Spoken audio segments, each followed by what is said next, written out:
طہارت، صفائی اور نفاست کا اس قدر اہتمام فرماتے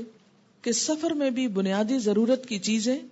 تیل، کنگھی، سرما، کینچی، مسواک اور آئینہ وغیرہ ساتھ رکھتے۔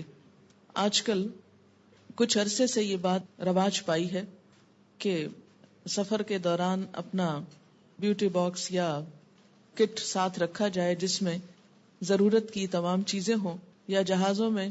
عموماً یہ سب فراہم کیا جاتا ہے تاکہ لوگ اپنے آپ کو صاف رکھ سکیں۔ لیکن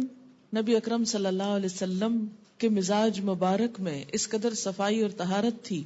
کہ نہ صرف یہ کہ گھر میں بلکہ سفر میں بھی یہ چیزیں اپنے ہمراہ رکھتے۔ حضرت عائشہ رضی اللہ تعالی عنہا فرماتی ہیں کہ آپ صلی اللہ علیہ وسلم جب سو کر اٹھتے تو پہلا کام مسواک کرنا ہوتا،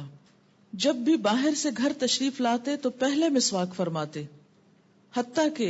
حیات طیبہ کا آخری عمل بھی مسواک کرنا تھا۔ مسواک کے بارے میں جو جدید تحقیقات ہوئی ہیں اس کے مطابق پیلو کی تازہ مسواک میں 19 قسم کے مختلف کیمیکلز ہوتے ہیں، جن میں سے بعض ایسے قدرتی دافع عفونت یعنی اینٹی سیپٹک ہیں جن کا اثر پینسلین سے ملتا جلتا ہے۔ تحقیق سے یہ بات ثابت ہوئی ہے کہ مسواک کے اندر بعض ایسے کیمیکلز ہوتے ہیں کہ اگر ریگولرلی مسواک کیا جائے تو وہ منہ کے اندر پائے جانے والے بیکٹیریا کو کل کر دیتے ہیں اور بہت سے انفیکشنز خود بخود ختم ہوتے چلے جاتے ہیں۔ اسلام کے علاوہ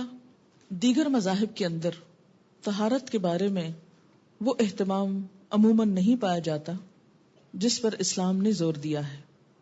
ڈاکٹر ڈریپر 1882 کی ایک کتاب کا اردو ترجمہ مولانا ظفر علی خان مرحوم نے مارکہ مذہب و سائنس کے نام سے کیا ہے۔ اس کے چند اقتباسات ملاحظہ ہوں۔ وہ لکھتے ہیں، قرون وسطی، مڈل ایجز، اس میں یورپ کا بیشتر حصہ لک و دک بیابان یا بے راہ جنگل تھا، جا بجا دلدلیں اور غلیظ جوہر تھے، صفائی کا کوئی انتظام نہ تھا، نہ گندے پانی کو نکالنے کے لیے نالیوں کا رواج تھا، عوام ایک ہی لباس سال ہر سال پہنتے جسے دھوتے نہ تھے، نتیجتاً وہ بوسیدہ، میلا اور بدبودار ہو جاتا۔